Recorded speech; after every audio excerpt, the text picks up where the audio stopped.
Canada has sent its first crude oil shipment to Japan since 2025, as Tokyo searches for new suppliers amid disruptions to energy shipments through the Strait of Hormuz. According to data from tracking firm Kepler, the tanker Freedom Glory left Vancouver on Wednesday carrying crude transported through Canada's Trans Mountain Pipeline.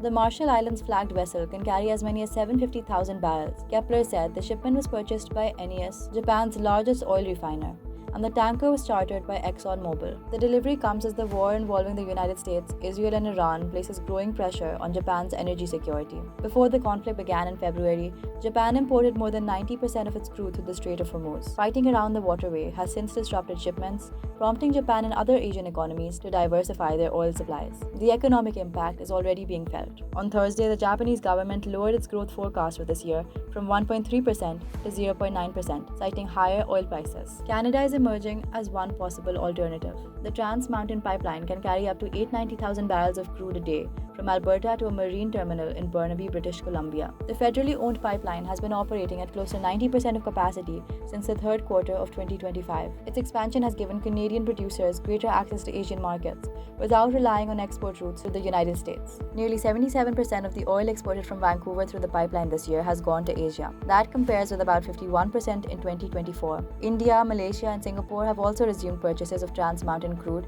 since the conflict with Iran began. The latest shipment highlights how instability across the Strait of Hormuz is reshaping global oil trade. Asian importers are looking farther afield for reliable supplies, while Canada is gaining new access to markets traditionally served by producers in the Middle East. At the same time, Canadian Prime Minister Mark Carney has ruled out using his country's oil exports as leverage against Washington, despite the Trump administration imposing new tariffs on Canadian goods. Carney said Canada's reputation as a reliable energy supplier should be protected. For Japan, the arrival of Canadian crude will not immediately replace the enormous volume of oil traditionally shipped through Hormuz, but it signals a broader effort to reduce exposure to one of the world's most vulnerable energy routes.